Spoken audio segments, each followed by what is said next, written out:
بسم اللہ الرحمن الرحیم۔ السلام علیکم ورحمۃ اللہ وبرکاتہ۔ امام اعظم ابو حنیفہ رحمۃ اللہ علیہ کے شاگرد امام محمد بن حسن شیبانی رحمۃ اللہ علیہ جب رات کے وقت کوئی مشکل فقہی مسئلہ حل کر لیتے تو خوشی کے مارے اچھل پڑتے اور بلند آواز سے کہنے لگتے، کہاں ہیں بادشاہ بغداد کے شہزادے امین اور مامون؟ کوئی ان سے پوچھے کہ کیا تمہیں بھی خوشی کی وہ کیفیت اور اس کی لذت نصیب ہوئی جو اس وقت میرے جسم اور روح کی توانائی بنی ہوئی ہے؟ رحیم بخش سوڈھو صدیقی کے ناظرین، خوشی انسان کی زندگی کو بارونق اور پرلطف بنا دیتی ہے۔ جس شخص سے خوشیاں واقعی روٹ جائیں تو اسے اپنی زندگی بوجھ لگنے لگتی ہے اور وہ تصویر غم بن کر جینے کا حوصلہ کھو بیٹھتا ہے۔ اس لیے ضروری ہے کہ انسان خوش رہنے کی کوشش کرے تاکہ وہ ڈپریشن یعنی مایوسی اور آئسولیشن یعنی تنہائی کا شکار نہ ہو۔ خوشی کیسے حاصل ہوتی ہے؟ خوشی اس احساس کا نام ہے جو دل و دماغ کو اطمینان اور سکون دے۔ خوشی کیسے حاصل ہوتی ہے؟ اس حوالے سے لوگوں کے مختلف آئیڈیاز ہیں۔ مثلاً کچھ لوگ صرف دولت کو خوشی کی وجہ سمجھتے ہیں، حالانکہ دولت سے خوشیاں نہیں خریدی جا سکتی۔ کئی امیر کبیر لوگ طرح طرح کی بیماریوں، گھریلو ناچاکیوں، کاروباری رنجشوں اور بھتہ خوروں کی دھمکیوں میں گھرے ہوتے ہیں۔ اس کے باوجود بہت کم لوگ ایسے ہیں جو یہ سمجھتے ہیں کہ غریب انسان بھی خوش رہ سکتا ہے۔ کچھ لوگ یہ سمجھتے ہیں کہ بڑے بڑے اعزاز اور ایوارڈ پانے والوں کی زندگی میں خوشیاں ہی خوشیاں ہوتی ہیں، حالانکہ کئی ایوارڈ یافتگان ایسے بھی ہوتے ہیں جن کی زندگی میں سوائے اس ایوارڈ کے کچھ نہیں ہوتا۔ بعض لوگوں کا خیال ہے کہ شہرت پانے والا ہی زیادہ خوش ہوتا ہے، حالانکہ جو جتنا مشہور ہوتا ہے اس کی پرائیویسی اتنی ہی متاثر ہوتی ہے۔ سوشل میڈیا والے اس کے بارے میں جھوٹی سچی خبریں پھیلا کر اسے پریشان کرتے رہتے ہیں۔ کچھ لوگ صرف تفریح اور موج میلے کو ہی خوشی کا ذریعہ سمجھتے ہیں، حالانکہ حقیقی خوشی تفریح کے احساس سے اوپر کی چیز ہے۔ کچھ لوگ سہولیات اور آسائشات مل جانے کو ہی خوشیوں کا محور سمجھتے ہیں۔ ایک دیہاتی نوجوان کو دبئی میں گھریلو کام کی نوکری مل گئی۔ اس کے سیٹھ نے اسے یقین دلایا تھا کہ تم وہاں بہت خوش رہو گے، میرے ایئر کنڈیشنڈ گھر میں ٹھہرو گے، تنخواہ کے ساتھ ساتھ تمہیں بہترین کھانا ملے گا، پہننے کے لیے اچھے کپڑے دیے جائیں گے، تمہارا وقت بہت اچھا گزرے گا۔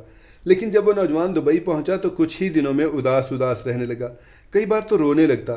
اب اس کے سیٹھ کی سمجھ میں بات آئی کہ اس نوجوان کے لیے ایک فلیٹ میں محدود رہنا خوشی نہیں تھی، اسے اپنے گاؤں کی کھلی فضا، اپنا گھر بار اور وہ آزادی میسر نہیں تھی کہ جہاں اپنی مرضی سے جو چاہتا کرتا تھا۔ یہاں تو اسے سارا دن کام کاج کرنا پڑتا ہے۔ مادی آسائشیں اس کے لیے کوئی اہمیت نہیں رکھتی تھیں، اسی لیے اس کا یہاں پر دل نہیں لگ رہا تھا۔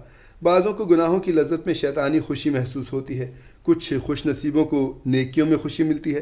مثلا جب حضرت عمر فاروق رضی اللہ تعالی عنہ نے بارگاہ رسالت میں حاضر ہو کر بلند آواز سے کلمہ پڑھا تو حضور اکرم صلی اللہ علیہ وآلہ وسلم نے خوشی کی وجہ سے نعرہ تکبیر بلند فرمایا اور تمام حاضرین نے اس زور سے اللہ اکبر کا نعرہ مارا کہ مکے کی پہاڑیاں گونج اٹھیں۔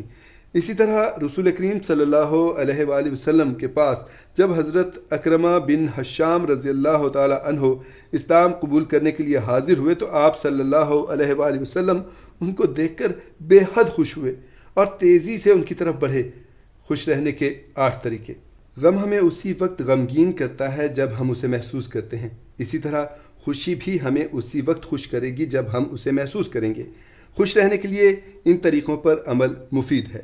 نمبر 1، اپنے پاس موجود نعمتوں کا احساس کیجیے۔ آپ اپنے رب کریم کے شکر گزار بندے بن جائیں گے۔